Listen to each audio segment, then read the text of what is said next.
بچه‌ها ببینید این یه بلوک سیویه. این سوراخ رو نگاه کنید، سوراخ مرکزیه که محل نشیمنگاه شیرپرکنه.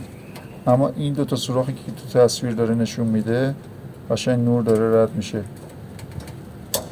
ببینید چه جایی بوده سوراخ شده، فشار آب افت میکرد. عرض کنم خدمتتون که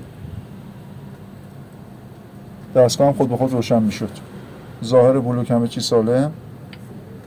به طور معمول از سر اینجا به طور معمول از این دور این تزریق سوراخ میشه. این یکی برعکس آب میزنه بیرون میبینیم و میگیم تعویضش کنیم. اما این یکی از داخل سوراخ شده، درست جایی که شیرپرکن میشینه و من بگیرمش تو تصویر.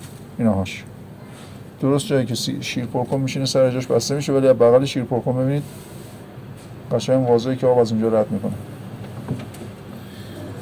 این بلوک چپ دستگاه سیوی هستش.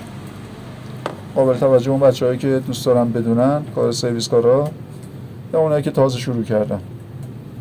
به طور معمول خراب میشه، قطعه مصرفیه و باید تعویض بشه. تعویضش هم کردین حواستون باشه تمام اورینگا و قطعاتش رو نو بندازیم ببندید.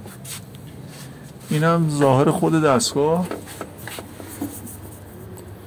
ببینید پمپش، شیر گازش، این بلوک نو هم هستش که اینجا عوض شده الان. سیما بره کنار، حالا دیگه از این بهتر نشون نمیده. اینم بلوک نو. قشنگ واضح ببینید. اینم صفحه سیوی. اما خب روی هم رفته سیوی یعنی عسل، یعنی جیگر. سیوی رو از دستش نزنید. سیوی یه بار که سرویس بشه، گیری سرویس کار ناشی نیافتیم، فقط یه سرویس درست حسابی اساسی بشه، یه عمر واسهتون کار میکنه.